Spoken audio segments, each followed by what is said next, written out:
আসসালামু আলাইকুম। সবাইকে পবিত্র মাহে রমজানের শুভেচ্ছা। বছর ঘুরে আবারও এই রহমতের মাসটি আমরা পেয়েছি, সেজন্য মহান আল্লাহ রব্বুল আলামিনের কাছে শুকরিয়া জ্ঞাপন করছি।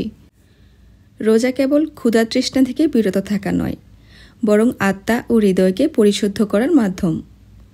পবিত্র মাহে রমজান আমাদের স্মরণ করিয়ে দেয় যে আমরা সকলে আল্লাহর সৃষ্টি এবং আমাদের একে অপরের প্রতি দায়িত্ব ও কর্তব্য রয়েছে। সেই চিন্তা থেকেই আমার এই ছোট্ট প্রয়াস। আসুন আমরা যে যার জায়গা থেকে যতটুকু পারি আমাদের আশেপাশের অসহায় মানুষগুলিকে সাহায্য করি। মূলত এটাই রমজানের চেতনা।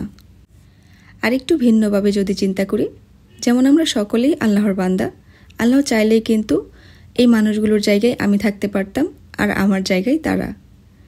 তো আল্লাহ পাক যে মেহেরবানি করে আমাকে আপনাকে ভালো রেখেছেন, তার শুকরিয়া স্বরূপও কিন্তু আমরা তাদের সাহায্য করতে পারি। আর এই পবিত্র রমজান মাসের প্রতিটি ইবাদত এবং ভালো কাজ দ্বিগুণ সওয়াব প্রাপ্তির এক সুবর্ণ সুযোগ।